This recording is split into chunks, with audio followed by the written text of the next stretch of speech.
সম্মানিত দর্শকবৃন্দ, সামাজিক মাধ্যমে প্রকাশ্যে ভিডিও বানিয়ে অনেকে প্রকাশ্যে মন্তব্য করছেন যে যদি ইরান এবং ভারতের মধ্যে যুদ্ধ সংঘটিত হয় তাহলে ভারতীয় মুসলিমরা, ভারতীয় সংখ্যালঘু ইরানের পক্ষে যুদ্ধতে নামবে।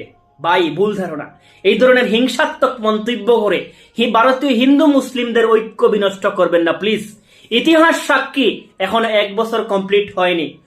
2025 সালের 22শে এপ্রিল পাকিস্তানের জঙ্গিবাদী পেহেলগাম অ্যাটাক করেছিল। সেই অ্যাটাকের ফলে ভারতীয় নিরীহ 26 জন নাগরিক শহীদ হয়েছিলেন। সেই 26 জনের ন্যায় ফিরিয়ে দিতে ভারতীয় সংখ্যালঘু একজন বীর সাহসী নারী লেফটেন্যান্ট কর্নেল সুফিয়া কুরেশির নেতৃত্বে পাকিস্তানি জঙ্গিবাদীদের পাল্টা জবাব দেওয়া হয়েছিল। ভাই, ইতিহাস ভুললে চলবে না ভাই। ভারতীয় সংখ্যালঘু, ভারতীয় মুসলমান কোনো সময়ে তাদের দেশের সঙ্গে গাদ্দারি এবং বেইমানি করবে না। ইতিহাস সাক্ষী। ভারতের মিসাইল ম্যান কাকে বলা হয়? ভারতীয় একজন সংখ্যালঘু বিজ্ঞানী, যার নেতৃত্বে অগ্নি ক্ষেপণাস্ত্র তৈরি করা হয়েছিল, মিসাইল ক্ষেপণাস্ত্র, পরমাণু ক্ষেপণাস্ত্র তৈরি করা হয়েছিল। ইতিহাস ভাই ভুললে চলবে না।